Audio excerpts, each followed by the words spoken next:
রহমতের দরজাগুলো খুলে দেন। আর একটু মন করে বলুন, আগেরটা কি ছিল একটু মনে আছে কি দেখি? আকাশের দরজাগুলো আল্লাহ খুলে দেন, তাই তো? এবারে কি বললাম? আল্লাহ রহমতের দরজা খুলে দেন। আর একটা কথা বলুন, আরো ভাইটা ওফি রিওয়ায়াতিন, আর একটা হাদিসের বয়ানে এসে নবীজি বলেন, ফুতিহাত আবওয়াবুল জান্নাহ, রমজান মাস এলে আল্লাহ জান্নাতের দরজাগুলোকে খুলে দেন। আরেকটু, সারা বছর জান্নাতের দরজা বন্ধ থাকে, যেই রমজান মাস আসে আল্লাহ জান্নাতের দরজা খুলে দেয়। বান্দা, জান্নাতের দরজা তোমাদের জন্য ওপেন, খোলা।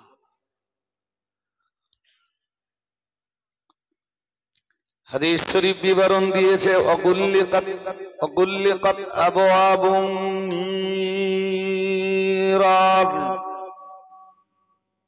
আল্লাহ পাকের রাসূল জানিয়েছেন, জাহান্নামের দরজা আল্লাহ বন্ধ করে দেন। সুবহানাল্লাহ বলুন। আরেকটু, জাহান্নামের দরজা খোলাই থাকে, যেই রমজান মাস আসে আল্লাহ বন্ধ করে দেয়। এবার বলুন তো, ইমানদারের জন্য এটা খুশির মেসেজ না দুঃখের মেসেজ?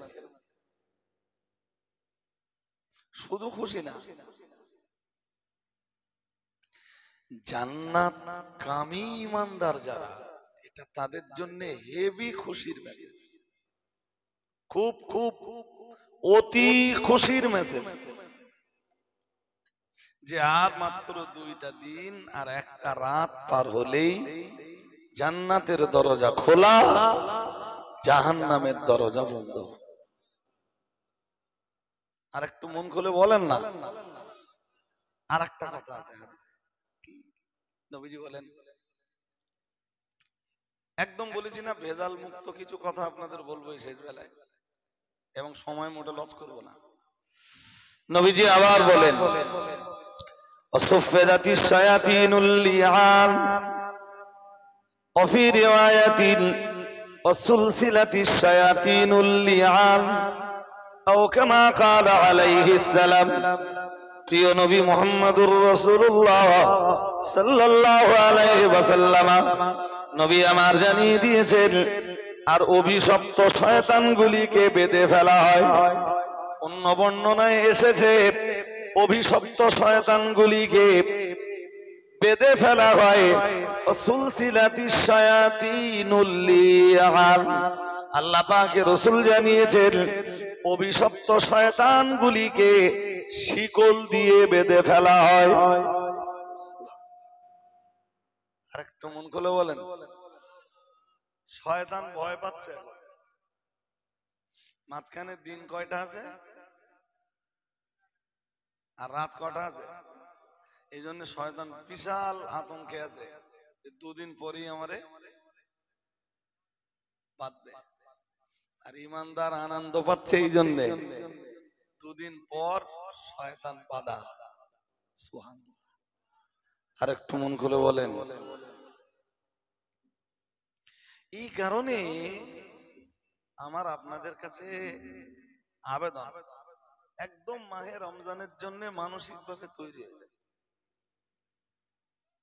শরীর যদি একটু ডিসব্যালেন্স হয়েও যায়, আল্লাহরে বলুন, আল্লাহ আপনি আমার শরীরে ব্যালেন্স এনে দেন, রমজানের একটি রোজাও যেন ছুটে না যায়। বলুন আমিন, সকলে বলুন না আমিন। আর এক হাদিস এসেছে, কোরআন হাদিসই বলি নাকি? হ্যাঁ না কিছু বলতে হবে না, তাই বলি। আল্লাহ পাকের রাসূল জানিয়েছেন, মান সামা রমাদানা ঈমানাও ওয়া ইহতিসাবান গুফিরা লাহু মা তাকদ্দামা মিন যামবিহি ও কামা ক্বালা আলাইহিস সালাম, আল্লাহ পাকের রাসূল জানিয়েছেন, আল্লাহ পাকের হাবিব জানিয়েছেন, মান সামা রমাদান, আল্লাহ পাকের রাসূল জানিয়েছেন, কেউ যখন রোজা রাখে, আল্লাহ পাকের রাসূল জানিয়েছেন, আমরা যেন জিজ্ঞেস করলাম কোন রোজা, আল্লাহ পাকের রাসূল বললেন মান সামা রমাদান, রমজানের রোজা। নবী জবাব দিলেন রমজানের রোজা।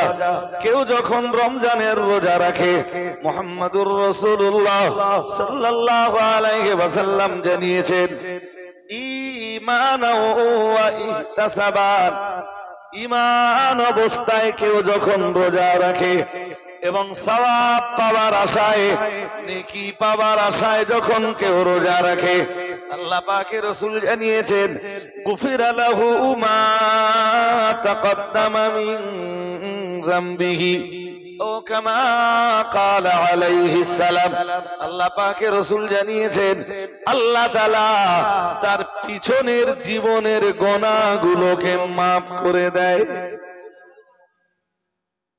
একটু মন খুলে বলেন, গুনাহ আছে না নেই? নেই কথা? সবার আছে, আমারও, আমার নেই, হুজুর মান নেই, তাই না? হ্যাঁ, আমার জীবনের গুনাহ আছে শুধু না, কতটা আছে সবচেয়ে ভালো জানেন আল্লাহ। আর আমার গুনাহের কথা কি আমি জানি। তো মাহে রমজান আনন্দ কেন? রোজা রাখবো আর আল্লাহ গুনাহ ক্ষমা করে দেবেন।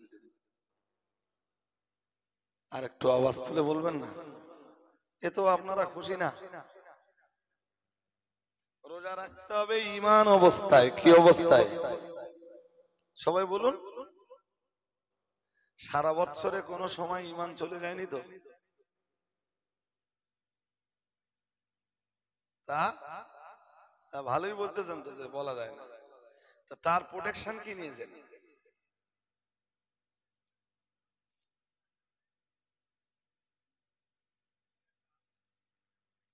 কি বললো বুঝলুম না।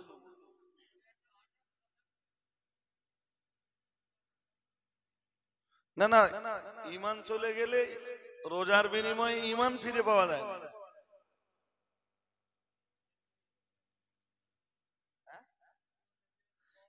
তাই তো বলছি, রোজা যদি আপনার ঈমান চলে যায় মাহে রমজান আসার আগে, নতুন করে আপনাকে তওবা করে ঈমান আনতে হবে। এর সিস্টেম আছে। আমরা প্রতিনিয়ত যেসব কথাবার্তা বলি, কাজ কাম করি, হতে পারে কোনো কাজের কারণে, কোনো কথার কারণে ঈমান চলে গেছে। তো তখন আমাদের কি করতে হবে? তওবা করতে হবে। প্রয়োজনে কালেমায়ে রদ্দে কুফর, প্রয়োজনে কালেমায়ে, বলুন বলুন, রাদ্দে কুফর। রাদ্দে, রদ মানে প্রতিহত করা, কুফর মানে কুফরি। আমি যে কুফরিটা করে ফেলেছিলাম, মনে করুন, এই কালেমাটা পড়লে সেই কুফরটা দূর হয়ে যায়, ভিতরে আবার নতুন ঈমান চলে আসে। আর একটু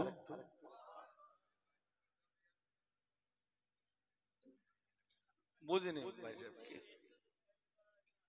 না না না, মাইক্রোফোন লাগবে না। কি বললেন? না, যতটা পারেন বলেন।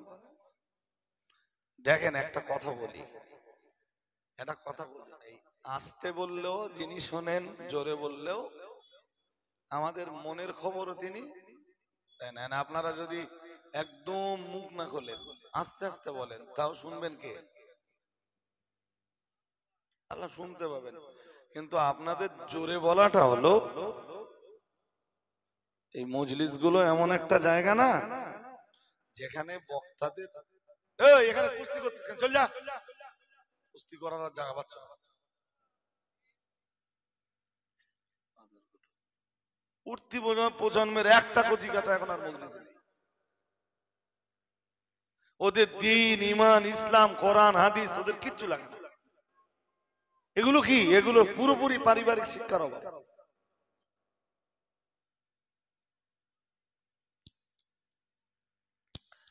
তো শ্রোতাদের এই জোর আওয়াজ না, এটা বক্তাদের জন্য একটা ফিডব্যাক। শ্রোতা আমার কথা নিতে পারছে, ভালো ফিডব্যাক দিচ্ছে। আসতে বললেও তো আমি জানি বহু নামাজ রয়েছে, আপনি খেরাত পড়বেন, আপনার পাশের জন যেন শুনতে না পায়, আছে না? সুন্নাত নামাজের খেরাত তো সমাজ আছে। আমি যখন পড়বো আপনার পাশে দাঁড়িয়ে, আপনি শুনতে পাবেন না, আপনি আমার পাশে দাঁড়িয়ে পড়বেন, আমি শুনতে পাবো না। সাজদায় যে তাসবিহ পড়বো, কেউ কারোর তাসবিহ শুনবে না, কিন্তু শোনেন কে? জোর করে বলুন। আল্লাহ শুনতে পায় তো। কিন্তু এখানে বক্তারা এই মজলিস গুলোতে একটু জোরে বলতে বলে কেন? বক্তৃতা করতে গেলে শ্রোতাদের একটা খুব ফাইন ফিডব্যাক দরকার হয়, আর সেই ফিডব্যাকে কি হয়?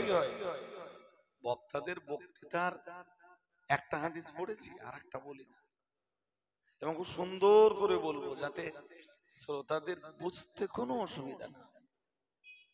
তো কি বলছিলাম? হ্যাঁ, ঈমান চলে গেলে রাদ্দে কুফর। আমি এটা আপনাদের কারোর বলিনি যে আপনাদের ঈমান চলে গেছে, আমি বলছি ঈমান আছে। তবে একটা হাদিসে কি আসছে জানেন? নবীজি বলেন, জাদ্দিদু ঈমানাকুম। আল্লাহ পাকের রাসূল জানিয়েছেন, ও সাহাবীরা, তোমরা তোমাদের ঈমানকে তাজদীদ বানাও। তাজদীদ কথার অর্থ হলো নূতন। রাসূল জানিয়েছেন, তোমরা তোমাদের ঈমানকে নূতন করে নাও। সাহাবীরা বললেন, কাইফা নুজাদ্দিদুহা ইয়া রাসূলুল্লাহ, ইয়া রাসূলুল্লাহ, ইয়া হাবিবাল্লাহ, হুজুর, আমরা আমাদের ঈমানকে কেমনে নবায়ন করব, কেমনে ঈমানকে রিনিউ করব, কেমনে ঈমানকে নূতন বানাবো? আল্লাহ পাকের রাসূল বললেন, কুলু লা ইলাহা ইল্লাল্লাহ। আল্লাহ পাকের রাসূল বললেন, তোমরা বেশি বেশি পড়ো লা ইলাহা ইল্লাল্লাহ মুহাম্মাদুর রাসূলুল্লাহ।